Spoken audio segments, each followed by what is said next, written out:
Good morning. It is 9:20 a.m. on Saturday, July 17th, 2021. I'm Christiana Ellis and sort of just got up.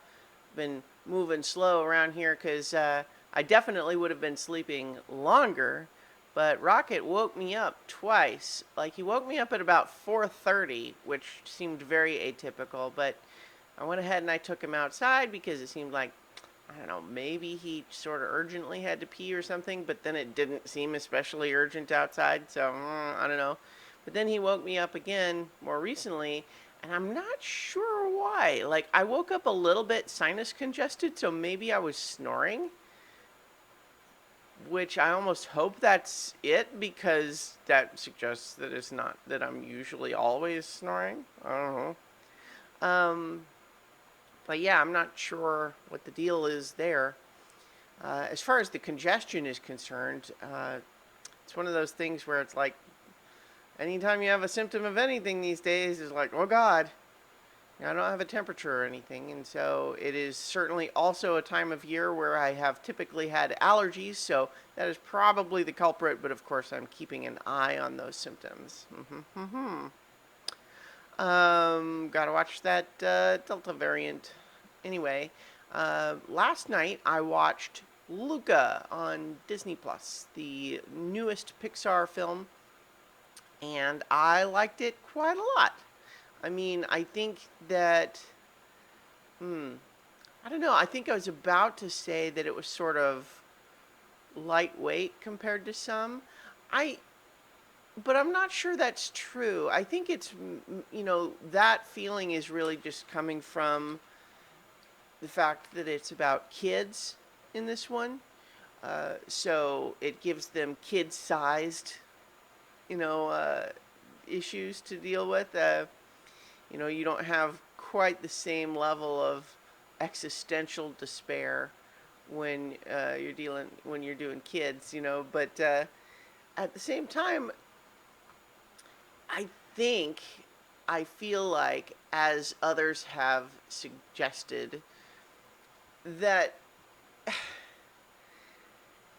they keep making almost a story about queer kids without kind of actually officially making a story about queer kids, because it's very easy to overlap the story of what these kids are going through with the idea that they're gay and trying to hide it from everyone around them. Because if you're not familiar with the movie at all, it's about these two kids who are quote unquote sea monsters. They're like mer people. Like they have arms and legs and tails in the water, but they look, all scaly and everything. But then there's magic that as soon as they, emerge from the water and kind of like it's not clear that they need to be completely dry, but at least they need to not have any water sort of just sheeting on them, and they'll appear totally human until they get wet again. And they decide they want to explore the big city, and they think human stuff is cool, and there's lots of cool stuff on the surface, but their families disapprove, or at least the main kid's family disapproves, and then, but in the other place, they need to hide the fact that they're a sea monster, and like you could easily overlay on that, like the idea is, like, is this about kids that are gay and trying to hide that, and trying to find the people who will be okay with it, even though there's kind of risk out there in the world. Like you could easily see that, but then it's kind of like, but then it's not actually about that because they definitely have a girl character, and although what she tempts Luca with is like knowledge and school rather than romance, they do play out the sort of love triangle type jealousy sort of thing with the other boy, even though there's never any implication of actual romantic feelings here. So it's like it's about queer themes without really explicitly being about that, and I think that makes it maybe occasionally a little bit muddled. Um, but I think overall I enjoyed it quite a bit. I love all of the setting stuff. They named the little town Porto Rosso, which seems like a very obvious and deliberate homage to Porco Rosso, the Ghibli film, which is very good. Um, and set in kind of a semi-similar setting.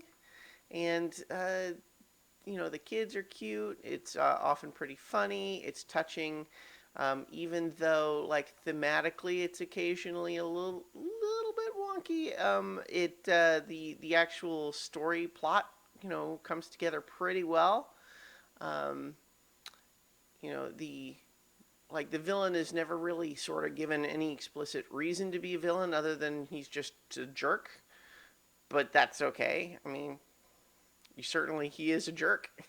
And so I enjoyed it. I recommend it. I don't think it blew me away the way some Pixar movies have, but I enjoyed it quite a bit and recommend it. All right, I will leave it there. I will talk to you all tomorrow for 5 more minutes.